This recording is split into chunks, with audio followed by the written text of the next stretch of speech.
What up, guys? Today I have this small little shift knob that came stock, and I bought a eBay JDM dildo shifter, you can call it.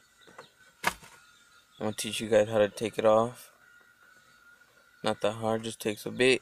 Comes right off, and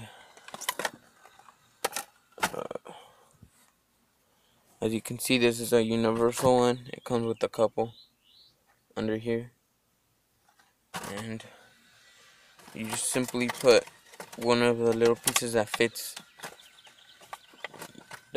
your shifting. See, as you can see in here, comes with a couple, and you just put the ones that fit, and then right after you put it on, you just put it in there, put it in here, and then you start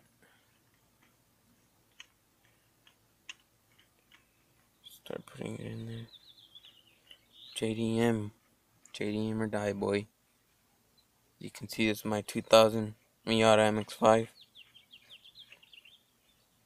project. It's rice, but you know, JDM or die. And after, you have your shift knob, pretty tight. You can see I got a steering wheel, looks pretty tight. Got my JDM sticker. But yeah, as you can see, it ain't that hard to install it. You can do it yourself. You don't need no skill. It's pretty easy. Show you guys how it looks from out here.